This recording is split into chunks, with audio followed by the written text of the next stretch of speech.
Can you pass me the keyboard? The keyboard, sure. Maybe not.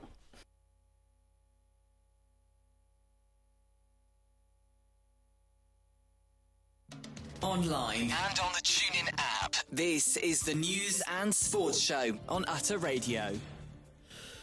Hello, good evening. Welcome to the News and Sports Show here on Utter Radio. It's good to be back after a few weeks away. Aidan Gorgon and got Oliver Evans as well.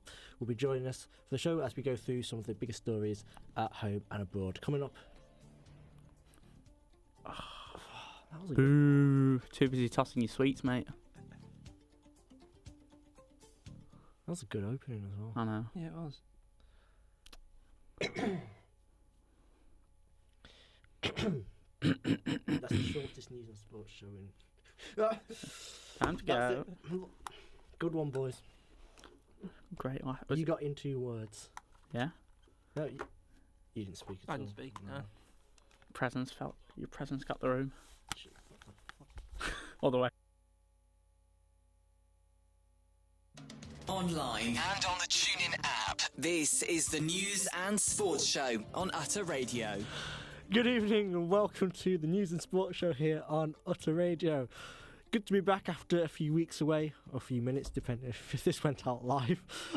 Joining me, Aidan Gorgon, Oliver Evans, I'm James Sudworth. We're going to go through some of the biggest stories of the week at home and abroad. So, coming up tonight on the programme, could this be the end of the road for Keir Starmer as the Vultures circle? Who is Wes Streeting, the former Health Secretary, who is reportedly making a run for the Premiership? And the UK economy grew in March. We'll be discussing what that means for the country, and in sport we've had some contentious decisions to talk about in West Ham Arsenal, Motherwell Celtic. We're previewing the FA Cup final, Spygate, and Salford in the semi-final, the second leg of the playoff semi-final of League Two. So, but let's get into the biggest story of the week, and one which will dominate the headlines for the next few days, depending on what happens. Is this a story you've been keeping on top of? Mm-hmm. Yeah, both of you. So, the Prime Minister, Keir Starmer, has. It looks as if his resignation or removal from power. It's looking very, very inevitable, I would say. Basically, what's happened here is that The Guardian this morning led with the headline, Streeting on manoeuvres, ready to launch leadership challenge today. The Times has said Streeting prepares to quit ahead of number 10 challenge. Starmer has warned of plunge into chaos, and the Health Secretary is seeking the backing of 81 Labour MPs. So basically, there's been some massive developments since Wes Streeting stepped down from the government. According to The Guardian, the left wing of the Labour Party are now scrambling to find their own potential candidate to oppose Streeting in what looks like an inevitable leadership battle. Basically, Wes Streeting has said that he has lost confidence in the leadership of the party, and in a personal letter which was written to the Prime Minister and was made available today, he says he appears to accuse Sir Keir as having no clear vision, and in a quite a damning statement has told the PM directly, it is now clear that you will not lead the Labour Party into the next general election. So, a question which I'll ask you both. Does it look... How likely is it that this is the end of the Prime Minister? And is this a... Do you think there's any chance that Starmer will be able to ride this one out, Aidan? Well, yeah, it's good to be back, first of all. As for Starmer, I think it's very difficult now. You can see he's come through a lot of pressure in the past. Only in his first year, you've seen, since he got in, really, he's never been stable. There's always been pressure and pressure piling on. And whether there's a new scandal, whether it was the Epstein files or whether it was Mandelson or anything. He's had a lot of decisions to deal with, and he's dealt with them well up to this point, as much as you can do with that circumstances. I think now it's looking more likely that I think there's going to be a change of leadership, and sooner rather than later at this point. Oliver? I think that resignation, obviously, I think it almost puts pressure on him, because he's had all these ongoing scandals behind the scenes that have almost piled that pressure up onto him. So I think it is probably the end of the road in probably the next month or so. The scandals you refer to is the Mandelson being linked with Jeffrey Epstein and was appointed as the US ambassador to the United States. It's a very difficult one, isn't it, for Starmer, because this is just from an outsider point of view. He's never struck me as an offensive man. He's never struck me as a bloke who has... he's never said anything. I don't think he's particularly... appointing Mandelson was an error of judgment, but there's no evidence that, to the extent of that he knew the extent of his involvement with Epstein. There's no tangible evidence that he knew. Obviously, he knew that he was an associate of his, but maybe the extent of the friendship is arguably... there's no evidence to suggest that Starmer knew about that. Mm-hmm. And I think Starmer has. Let's be fair to the Prime Minister here, because he won a landslide victory in July 22, ending 14 years of Conservative government, and he was elected with a mandate. Early on in his government agenda, he had to contend with public sector strikes. So you remember the rail, the private sector, but the railway strikes. There was in Birmingham, there were the bin men were on strike for a very long time. He replaced the Rwanda plan set out by the Conservative government with the Border Security Command. And he began workers' rights reform, announced Great British Energy, made plans to nationalise the railway system, and generally he was a man with a plan. He didn't come into government without... It wasn't like a tortoise appearing on top of a lamppost where no one knows how he got there. People know how he got there because he had an idea, a plan. So, lads, what do you think let him down? Do you think it was just the fact that... I've heard that people accuse Labour of being very poor at being able to communicate their wins, if you know what I mean.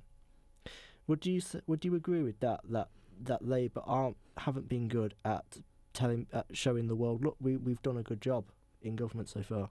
Yeah, I think it's a difficult one for him, because he was almost going in however many years of Tory leadership, and then he almost I disagree with you in a sense where you said he come in with a plan and it was this grand plan that got him in.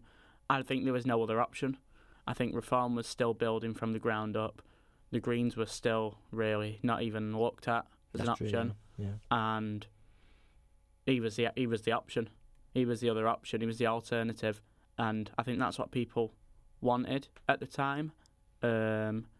Like you said, he's brought in stuff, but I think in terms of the Labour Party struggles, I think it's down to Starmer, but not necessarily his fault, because I almost think, when you look at these sort of characters like a Winston Churchill, like, these top politicians who have, they're well remembered for their character and identity and they have a clear vision. I think you lack that with Starmer.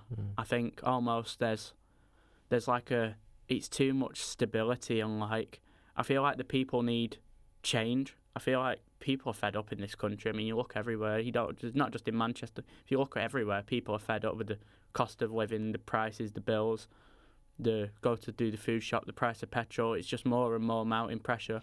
People are fed up. I want to come back to the question. You raised a good point there. I want to come back to that about Starmer, whether changing the Prime Minister is necessarily the answer to the question. But something that producer Charles just highlighted on our screen here, this basically he hasn't left office, but the seemingly impending collapse of the Prime Minister's premiership has been triggered by the local election results. Oliver, do you want to just read here what exactly Labour, the results were for Labour that night? Well, they lost almost 1,500 councillors in local elections across England and had its worst ever result at a Scottish Parliament election, being kicked out of power in Wales as well.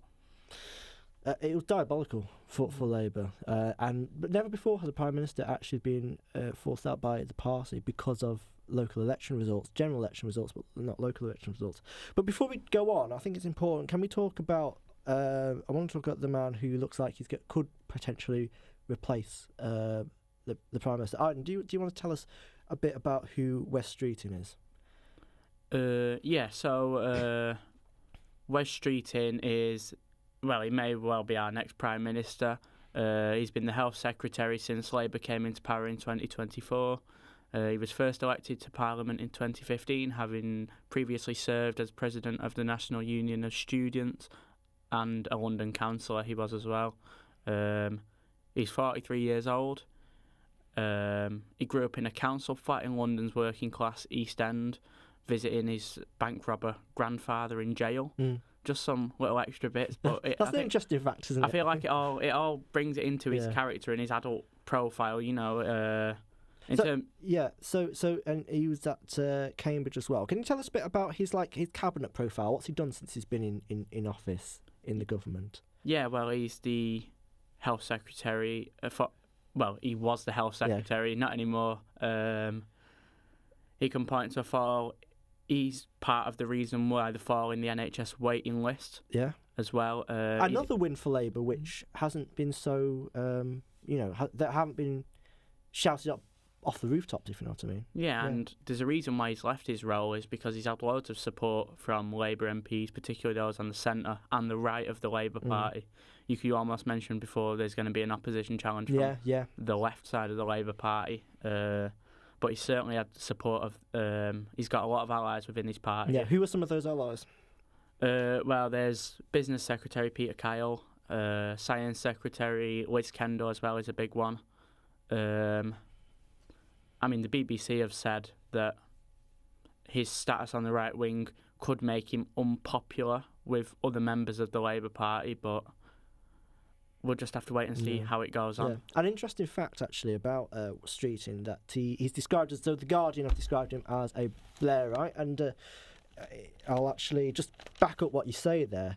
It says, the Health Secretary, who is considered to be on the Blairite right of the party, has been organising an attempt to oust the Prime Minister for days since Labour's disastrous election results, despite his friends insisting he did not want to make the first move. And actually, on our screens, right here, if you would just go, Charlie, if you just go back to the list of candidates there, because I want to talk about the other names in the hat who have been... Well, there was, at one moment, we thought it was going to be Andy Burnham. Andy's still up there, actually. He's obviously the current mayor of Manchester, known as the King of the North. What a title that is. Very, very, very popular around these parts. When I was out vox popping in Denton Gorton when the by-election was being held there, a lot of people came up to me and they were saying that we really like Andy Burnham. Some people are even saying that they're planning to vote Reform, but they like Andy Burnham, and if he was to stand as an MP, they would vote for him. And they thought he would do a good job as Prime Minister. And he has been very successful. Well, he's got a track record of doing things. He's been successful. A lot of people are frustrated. Yeah. People in Manchester have seen what he's done. He's actually done it. He's actually done a lot of things. Whereas the people are frustrated because these politicians will say, we're going to do something and we're going to do this and we're going to do that, but we've never actually seen it. At least Burnham's got the track record of doing it. That's a good point. We've seen the transport and everything he's done. He's done amazing things for Manchester. And I also believe that Burnham is more palatable to the left wing of the Labour Party as well. Oliver, do you want to tell us as well some of the other names that are in the hat other than Burnham? You've got Angela Rayner, who was obviously the former Deputy MP and Housing Secretary. Yeah. You got Ed Miliband, who was the Energy Secretary, and Shabana Mahmood, who is the Home Secretary. Yeah, and Mahmood's she's been identified as a possible contender, but this is actually a very interesting talking point, Aiden. The problem Labour have had, and I'm linking this back with the Prime Minister's looking like he could potential issues here.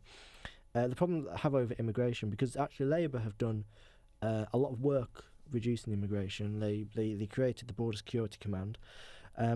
But the issue is that Shabana Mahmood says that she's been controversial with Labour MPs and could struggle to get support from party members over immigration. That's one thing that they said that they would will cut. The issue is with Starmer is that he can't seem to keep. He's never been able to seem to keep wings of his party. Well, firstly, the electorate happy, and also the wings of his party happy. Well, I don't know. Do you understand what I mean by that? Yeah, I know what you mean, and to me it's like an organised mess a bit, because you'd think Labour had all these years to prepare for the moment that they're going to take power. They had so many years Conservative rule. I don't know the number off the top of my head, 14 years. 14 years. That's a long time to prepare, and you'd think when our time comes, we'll have everything in our house in order. Everyone will be on the same page, and well, it's just not turned out that way, has it? That's an excellent point. That's an absolutely excellent point. Shall we? So we've got a good question here. Charlie asked, in your opinion, who'd fit the billing of those four to replace Starmer? Just so we've had 5 names: Streeting, we've gone through Angela Rayner, Andy Burnham, Ed Miliband, and Shabana Mahmood. Just in your opinions, start with you, Oliver. Who do you think would potentially make the best party leader and by default the best Prime Minister? I think just for what he's done in Manchester, I think Andy Burnham is probably the best option, because I think you've seen it sort of with Boris Johnson, how he was the mayor of London, and then became the Prime Minister. So a similar thing could happen with Andy Burnham. Yeah, that's very, very true. I think one thing that you might say, Burnham has... So he's not currently an MP, so obviously he'd have to be elected into the House of Commons. But no matter, a Labour MP could resign for him to stand as a candidate in a safe Labour seat, so that could feasibly happen. But if this is to happen quickly, then it may not be quick enough for Burnham, if that makes sense. Yeah. But it's a very interesting call. It's a very interesting shout. What about you, Aiden? Who do you think might be the most suited? Well, I think you've got to break it down into 3 categories almost. I think if Starmer were to go, I think you'd be looking at certainly Wes Streeting as the most likely current option, short-term fix. But in terms of my personal opinion, I think if you're looking at the options on the Labour side, I think Andy Burnham would be the best if it could happen. Do you think he'd be the most popular with Labour Party and members? Certainly up these parts, because his whole thing is a northern Prime Minister, getting away from the concentration of wealth from the south, because all the money's being pumped into London, Greater London area and the south. I think Andy Burnham would almost share it around a bit more. But as for the most realistic thing to happen, I think it's been coming since last year, since the general election. I think Reform made big gains in the general election when Starmer won. I think that's almost been an inevitability that's going to happen eventually, whether it's 2029, a year from now, or I think sooner rather than later. I think Reform and Farage will be in power at some point. In the next general election. There's evidence to back up what you're saying, because they made very big gains in the local elections. The Reform UK. That's slightly a conversation for another time, but that's a great point you make there. So actually, something that before we wrap up the end of this section, something we've got to talk about was that as all this has been going on, Starmer has still been in the business of governing, and the Parliament was opened. New Parliament session was opened 13th yesterday, Wednesday, and what's been unveiled is a raft of new legislation, which was in the King's Speech. His Majesty laid out before Parliament and in the reopening ceremony. Key aspects include an NHS modernisation bill, which will abolish the arm's-length body that runs the NHS England, paving the way for patient records to be viewed on the NHS app. So basically streamlining it, bringing it all together, making it easy for patients to access their modern accessibility. Accessibility. People might point to privacy concerns, but on one hand, I think that it could work very well. Powers to deliver a new voluntary digital ID scheme to access public services, which are contained in a Digital Access to Services Bill. The Public Office Accountability Bill, known as the Hillsborough Law, is an existing bill to create a new duty of candour for public officials, and a Courts Modernisation Bill contains plans to scale back the use of jury trials in England and Wales, which are very controversial, of course, because that will end, hundreds of years of tradition in this country where people are tried by their peers. I'm not going to go into this so much. Actually, we've got a few more points as well, including economic growth, deregulation.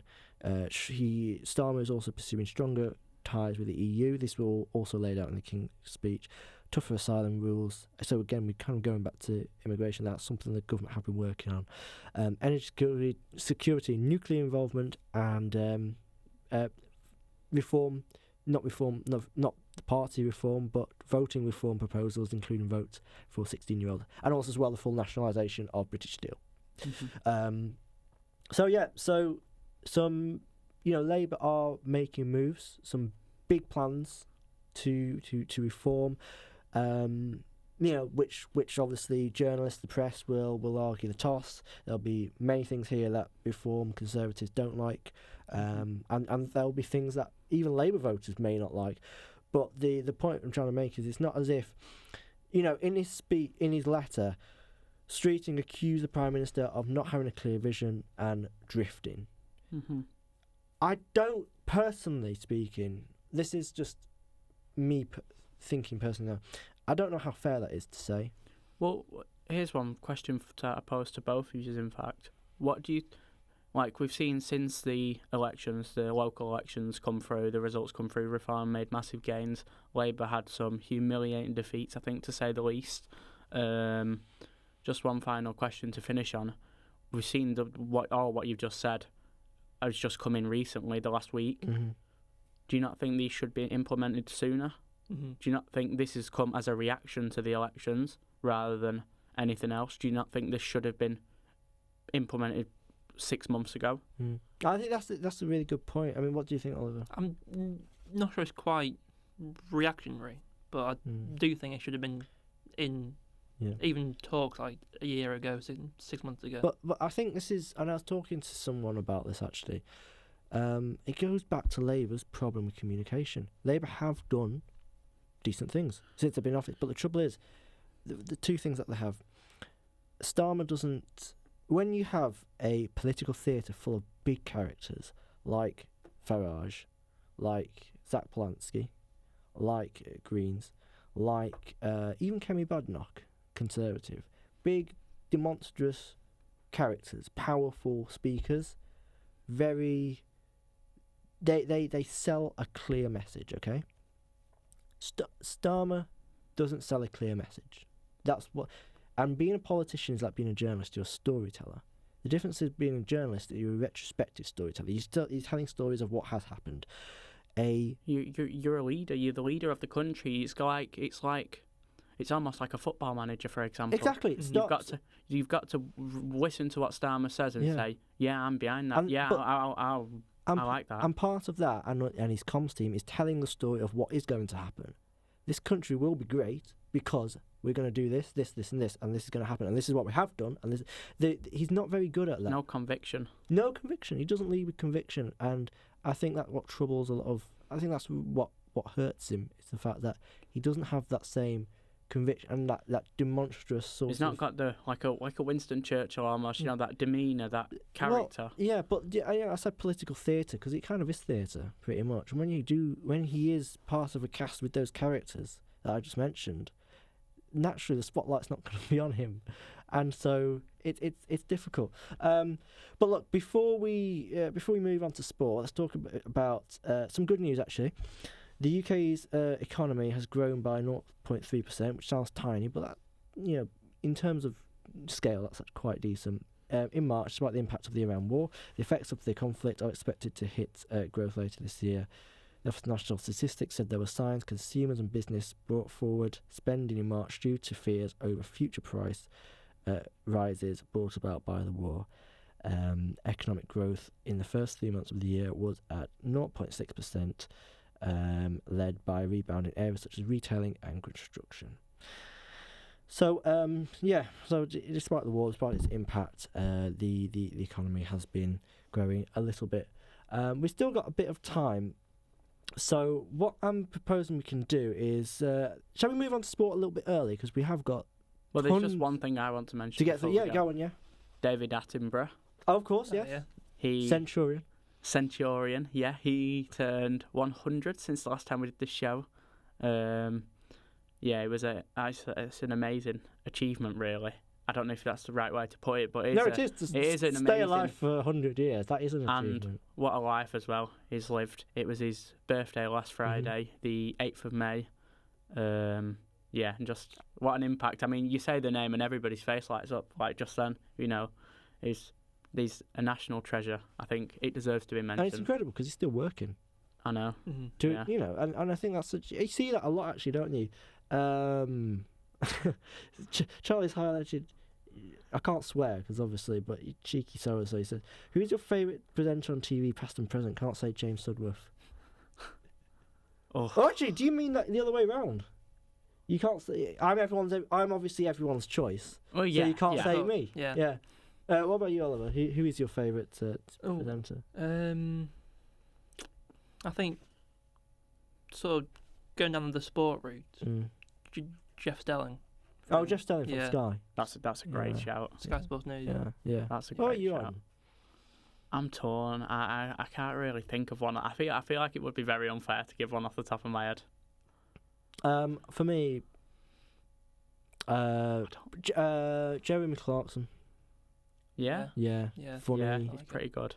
Can make Yeah, make a topic. and he's got variety as well. He's done game shows. He's done bits of everything. I think that's good. His documentary, his Top Gear was great, but actually his documentaries that he made back in the early 2000s were really, really good.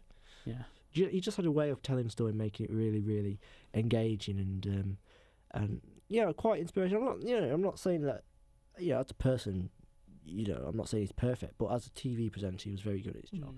Yeah, well, I think David Attenborough's certainly up there. Certainly, definitely. And, absolutely. And I was really fearful, I was really worried because I was thinking, they had all this big celebration planned for him.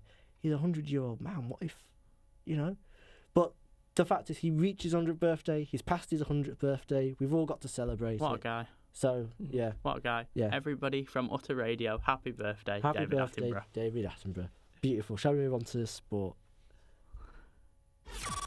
Online and on the TuneIn app, this is Utter Radio. Sports. I'm really excited for this sports segment because we've had a hell of a sporting... The movements in the sporting world have been incredible, particularly talking about football. Can we start off? I know we've got West Ham, Arsenal. Obviously, we've got West Ham at the top of the sports section because of Charlie.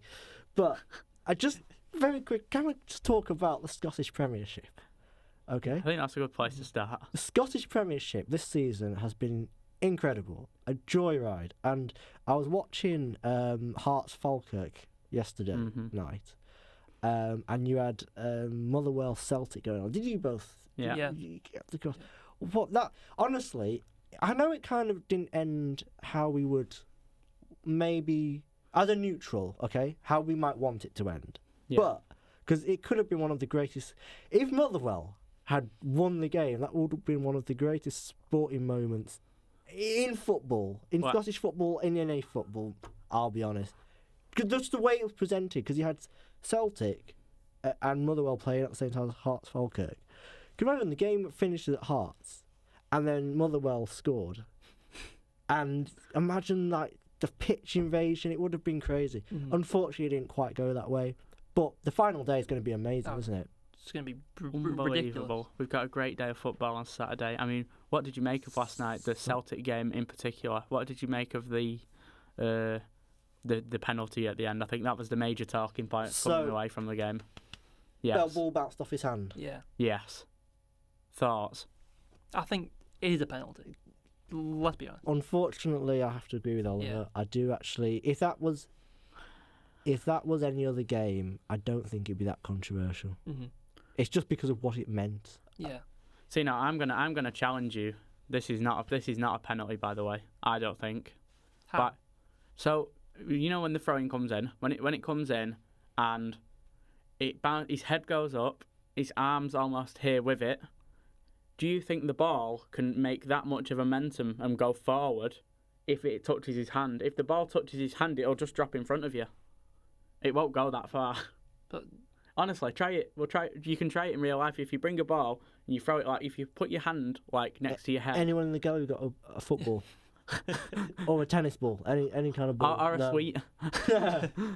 Anyway, carry on. Yeah, but I don't think it's a penalty because there's only one angle really, and it's a bit of a uncontested one. That's how they have to go off, and I think they rushed the decision. I think that I don't think the ball goes that far. If his hand, if it touches his hand, it doesn't go that far. So I don't see how it could be a So handball. Charlie's texting us. He's saying it was never a pen. If his hand is on his head, imagine it wasn't there. It hits his head anyway. Not every touch of the hand is a handball, but And also, you don't go up for a header. Yep. You don't go up for a header like a twig. Like your arms are out here. your arms. Yeah, exactly. Not there. but his hand didn't have to be to his head. Yeah. No, I think It VAR got it wrong. I think VAR's had a tragic week of football. I think the last week for VAR has been a killer. It only took 20 seconds to do the check for the penalty. I think that's What that's in a rush. Motherwell Celtic? Yeah. So Took 20 what is seconds. the right amount of time for a VAR check? Do you think? Because that's Well, for example, it was 4 minutes and 17 seconds in the West Ham game. That's completely different, though. That's a completely different situation. But 20 seconds, really? Yeah. The ball hit his hand. Did it? That's it. Did it? Yeah.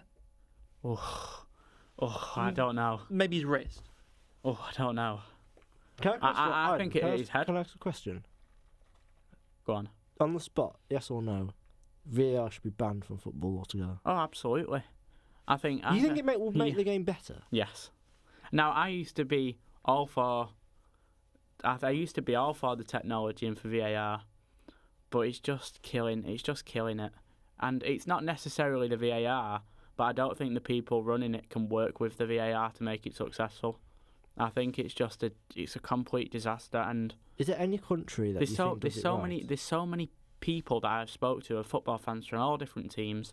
They don't even celebrate goals anymore. They don't celebrate goals out of the fact that they know that it could be disallowed. It just takes everything out. It not just takes the joy out of it, but they also get to their own decision. They can't get every 50-50 right. Based on that, the point of having technology, it doesn't work. You've just got to either go with the referee's decision, and by also putting the technology in place that VAR does, the referees are becoming more scared to make decisions. The standard of refereeing is getting worse, so they're relying on the technology more, and also the fact that. I'm going to disagree with you. I'm going to say it's not the technology. It's two things. The rules Mm-hmm. of the laws of the game need to be adapted for the technology. Because you know, when you're a linesman, let's go back to the 70s, right? When you just had the linos and the ref, Yeah. right? And you're trying to see an offside. Yeah. Okay. The laws of the game is if any point of your body is in front of the ball when it's offside, right? That's the laws of the game. Okay.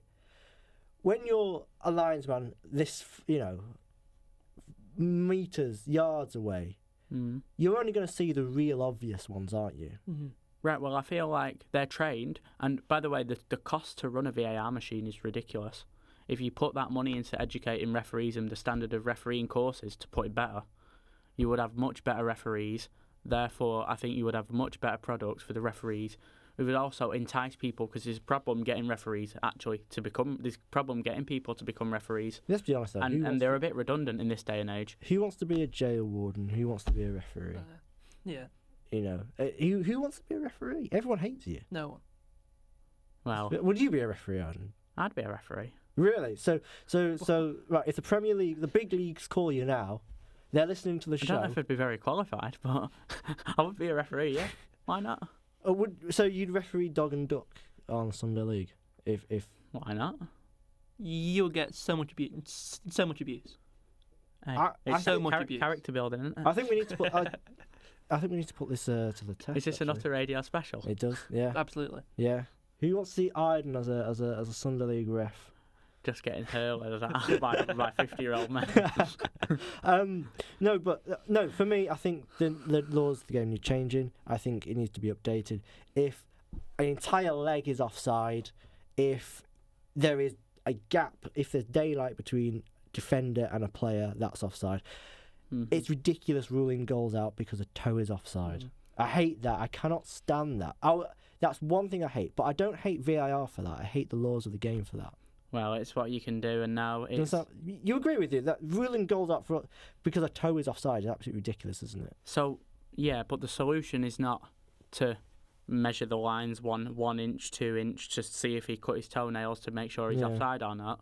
That's not the... What's your proposal, then? Is it... Change the rules? Yeah. So that only clear off, very clear Yeah, off. very clear off. Yeah. The whole body has to be. Yes. But then you just get teams in their own box defending. You won't get any teams playing high. Or change the rules. Imagine how many goals Darwin Núñez would have if that was the rule. Or change the laws so that it's only raise the clear and obvious standard of VAR. Well, yeah. Yeah, I mean, so if a goal if it doesn't look clearly offside, if it doesn't look dodgy on the pitch, then don't check it. Well, do you know what the worst thing is, lads? This wasn't even the worst VAR call of the week. Go ahead. Criminally, I didn't actually see this game, so you're going to have to carry me on this. This was the worst VAR call of the week. West Ham, Arsenal, Sunday, 4:30. Oh, sorry. Just before you do that, who's winning the Scottish Prem on Saturday? Well, it's at Celtic Park, isn't it? Yeah. So we've got Hearts playing Celtic at Celtic Park, the last game of the season. All Hearts needs is a draw, but I think... But at Celtic Park, that's Celtic, tough. with the home fans behind them. So, what's your prediction? Celtic. Heart says Hearts. Head said Celtic. Let's be honest, we all want it. Unless there's a Celtic. No, absolutely Hearts. We all want Hearts for the story. Need a new winner there. Mm-hmm. I just wish Motherwell could have held on. It's all right. Well, they got to go prove themselves now. Yeah. But hey, look, it's that Still well and truly alive. Hearts have beaten Celtic many times. 3 times this season already. A good few times. Yeah, good few times. Mm-hmm. They could do it. They can do it. Yeah. Let's get on to. Let's carry on. Let's go to the from the Scottish capital to the English capital. Yeah. West Ham, Arsenal. Well, if you watch our... Dear me. So I'll just set the scene, basically. So it was the biggest VAR decision in Premier League history, more than likely, on Sunday afternoon. So West Ham striker Pablo was fouled by... he fouled David Raya before Callum Wilson scored what would have been a 95th minute equaliser against Arsenal. The reaction was very mixed on social media and around the ground. This has huge ramifications at both ends of the table. Arsenal potentially go on to win the title now with a win at West Ham, and also West Ham get relegated potentially now 2 points behind Spurs. So it is probably the biggest VAR call in the history of VAR. Mm-hmm. What did you make of the decision? Well, firstly, we need to have a moment of silence for the end of Tottenham potentially going down. Well, it's not the end yet. Oh, I think they look all right at the minute. They could be safe. Sorry, lads. Villa let us down badly on that one. But anyway, let's get back to it. Yeah, so that decision, obviously, West Ham went on to lose 1-0. Going back to your question, what was your... Sorry, can you just repeat it for us?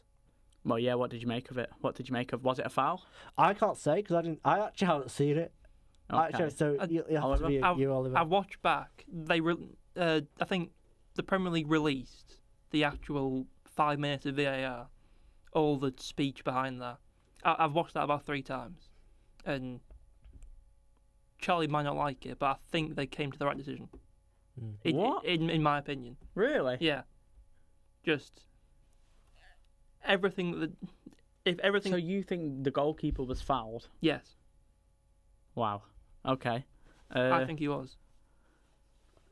Would it be possible, Charlie, to get it up and I can react live to it? So, because I genuinely have not seen this game or the highlights. So I'll run it through for you. So basically, the corner's come in. Yeah. It's a classic Arsenal corner. It's an Arsenal corner. They're doing WWE so they're completely Super blocked Slam. off the keeper then. Yeah, they're doing the Royal Rumble in the 6-yard box. Yeah. Every player's in the 6-yard box. Yeah. Carry on describing it. It's just chaotic. It's a mess. And then the ball deflects and one of the West Ham players scores. This is about the 96th minute at this point. So we've got it on our screens now. We've got you two can see, keepers in the. We've got the keepers come up, for West Ham. So what they're contesting is the arm of Pablo has gone across the neck of David Raya. So for anyone watching who hasn't seen it, let me do a visual example of what you can see here. So the keeper's arms are up, David Raya's up. Pablo has his arm across the keeper's neck like that. It doesn't look like he's applying much. Actually. This is better than Monday Night Football, lads. Ooh. Now, let me see that. Sorry, let me just see that again. If you watch this angle now, you'll see. I can see. You'll see this going in as well. Let's have a look. So for our audience, the ball's coming in. There's basically just impossible amounts. Lots of pushing, tugging. Yeah. Declan Rice is holding onto a shirt. Trossard is looking away from the ball.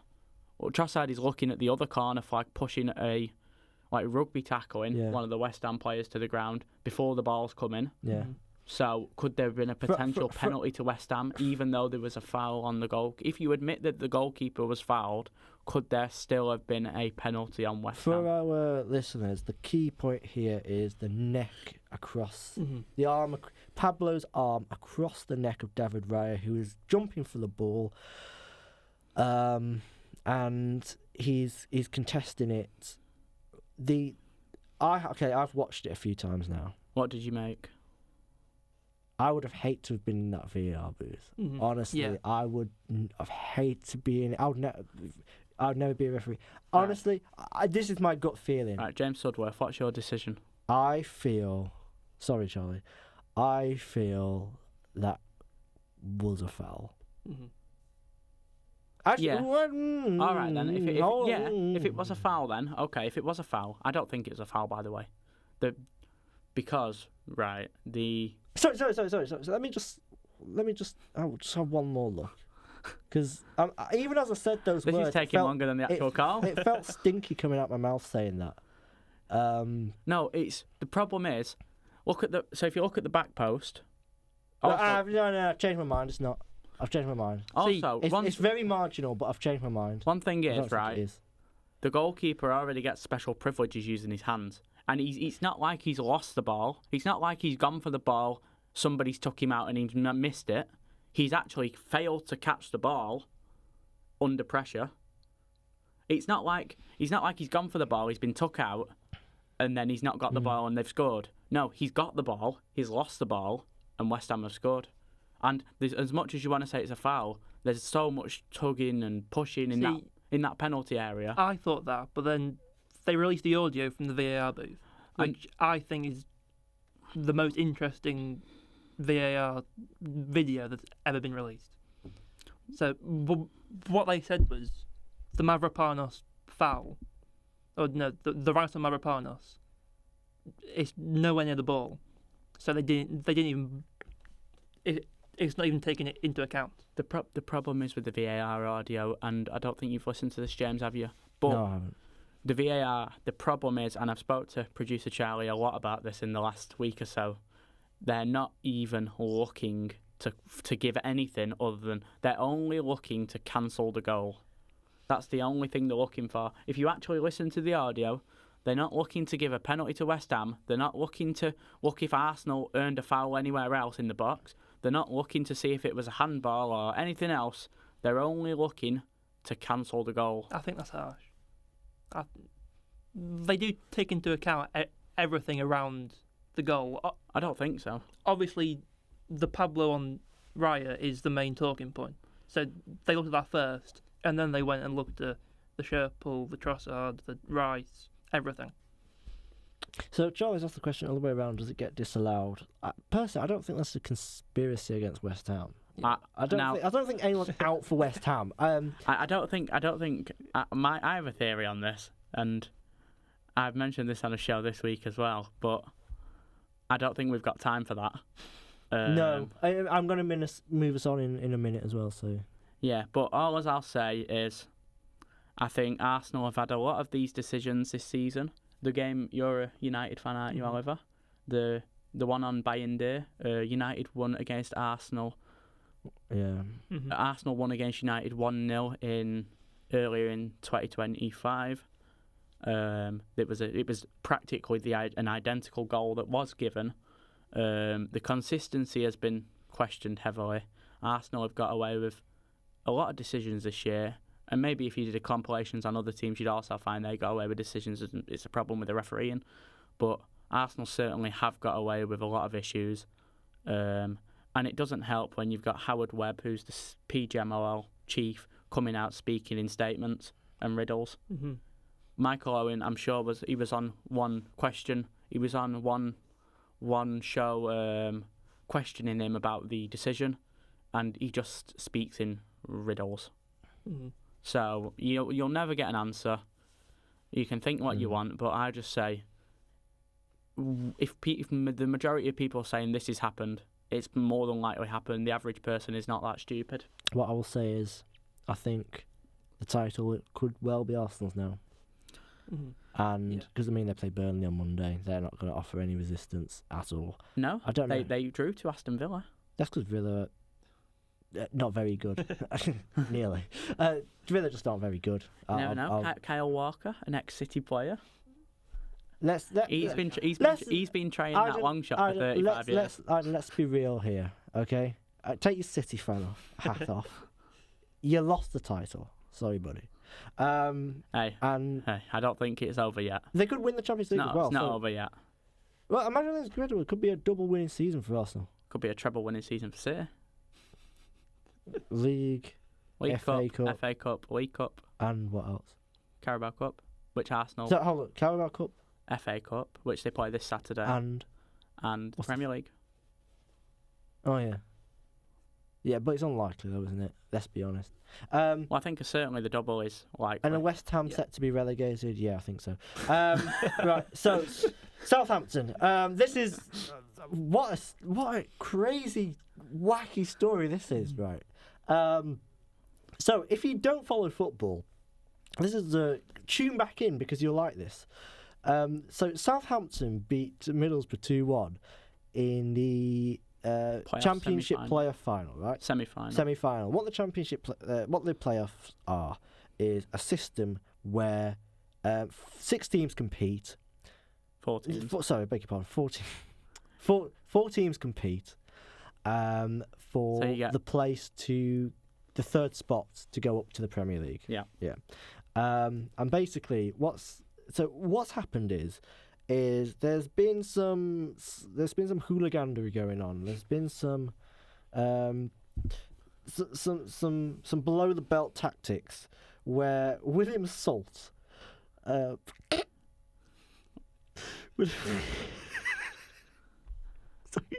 I take over? So the man, the spy has been named as William Salt. So, well, for those who's not knowing what's going on, in the build-up to the Southampton Middlesbrough Sorry, game, allegedly. This is all alleged. on the build, well, Yeah. the CCTV footage, but It's still alleged until Yeah. it doesn't prove it. Yeah, come on. on the build-up to the semi-final between Southampton and Middlesbrough, one of the Southampton's interns was caught filming by the Middlesbrough media team behind a tree near a golf course with his iPhone, taking notes of tactics, feeding it back to Southampton, allegedly. Imagine how that looked. Is that a real picture? Yes, it is. Is it? Yeah. No, firstly, hold on. There's some things we need to dissect here. So, firstly, one of Southampton's interns. So, does that mean? Correct me if I'm wrong. Was it a lad on work experience?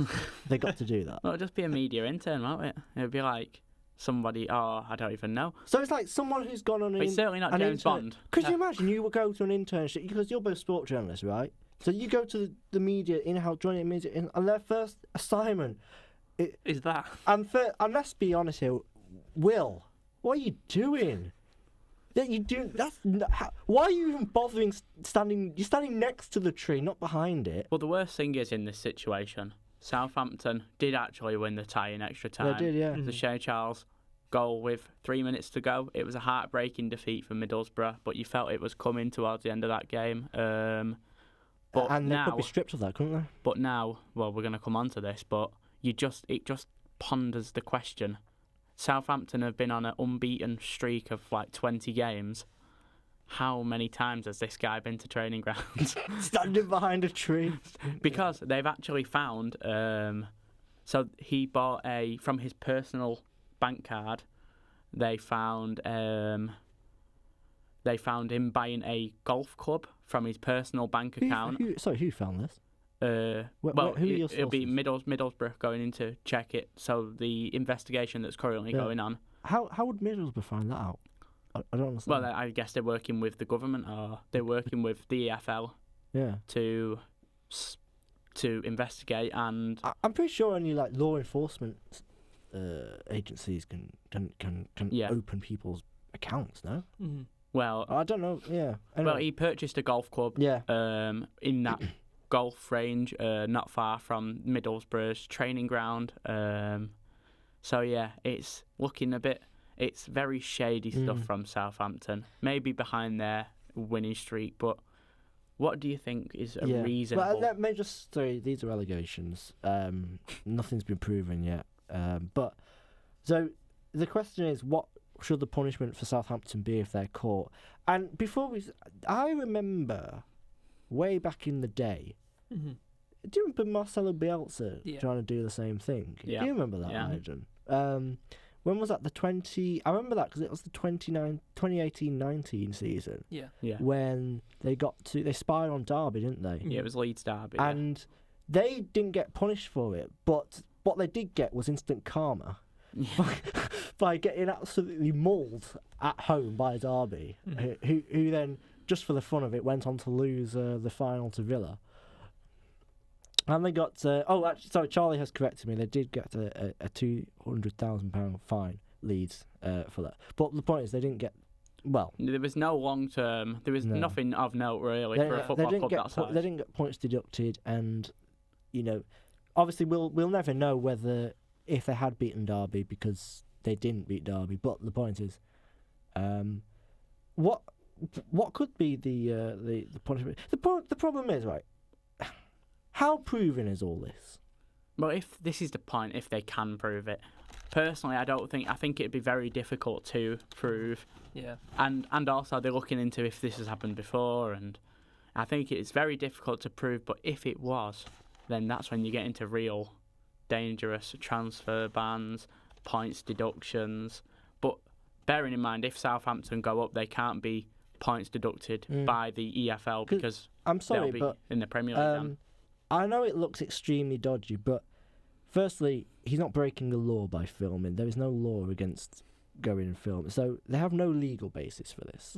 Mm-hmm. The EFL, they might like to think they are, but they are not a law enforcement agency. The FA are not a law enforcement agency. Well, they can't arrest William Salt, take him into custody, beat him until he confesses. I will correct you there. There is a law that you can't film the opposition of the opposition Really? team 72 hours before. kickoff. Really? Is that a law? Is that a law? Is that Or is that Yeah. no? Is that That's is that just a rule law? from the that's EFL. natural law. EFL law.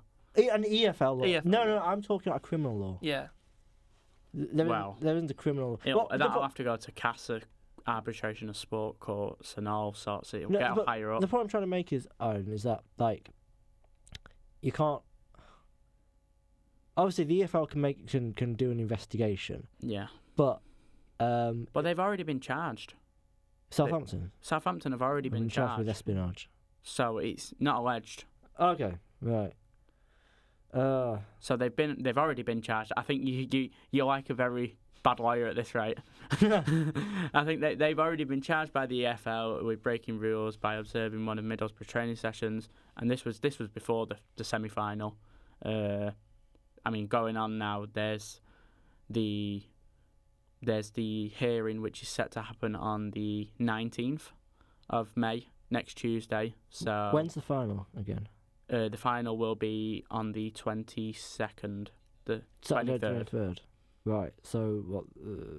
4 days before the actual final. Yeah. Olive, do you think that? What do you think was going to happen? Do you think we're going to have the final delayed? I think they'll just get fined. Yeah. Yeah. I mean, there's not much they can do, really. Well, I think we'll wait and see. We'll wait and wait and see. Actually, you're right, because it opens a whole can of worms. Have Southampton been spying their way Yeah, I to think the final? if it just happened Standing in bushes. this one game, I think they get fined. But if it's happened this whole half season, then who knows? The point I was more making, Aiden, about the legal stuff is obviously they can't obtain this information quickly because it will take a long time for them to find out this information. Someone's saying this could become a very lengthy, dragged out process. Yeah. I'm not sure if they want to. We could be back in September talking about this. Yeah, So. but we'll find out. That's a very, very interesting story. Finally, to wrap up the programme, Salford are in action tomorrow at 7:15 against Grimsby Town in the second leg of the EFL League 2 playoff semi-final. They are 2-1 up on aggregate, and they could go up to League One. League One. What, for the first time in their history? In their history. In their history, yeah. Yeah. I mean, they put a lot of money into it, haven't they? They have, but that would be a big game around these parts, especially for the city. And elsewhere, we've got Stockport 2-0 up. They won. They won. Yeah, so they won in the the League One playoff They'll semi-final. be so they'll be in the League One playoff. And that's the winner of Bolton or Bradford tonight. In League One. League See One. who goes up to the Championship. Yeah. Yeah. And then just go down to the bottom there. In League Two, the other semi-final is Notts County versus Chesterfield, which will be kicks off at 8 the same day. The end of the season is looking tasty. Okay, so that was the news and sport. We've got through quite a lot. That was a meaty programme. Thank you, Aiden. Thank you, Oliver. I'm not sure if we'll be back on air next week. This could be our last one, potentially. So if it is, thank you very much for listening. Have a great summer. And news and sport will be back in some capacity next year. Take care. Good night. Keep up to date with the latest news at utterradio.co.uk. This is Utter Radio.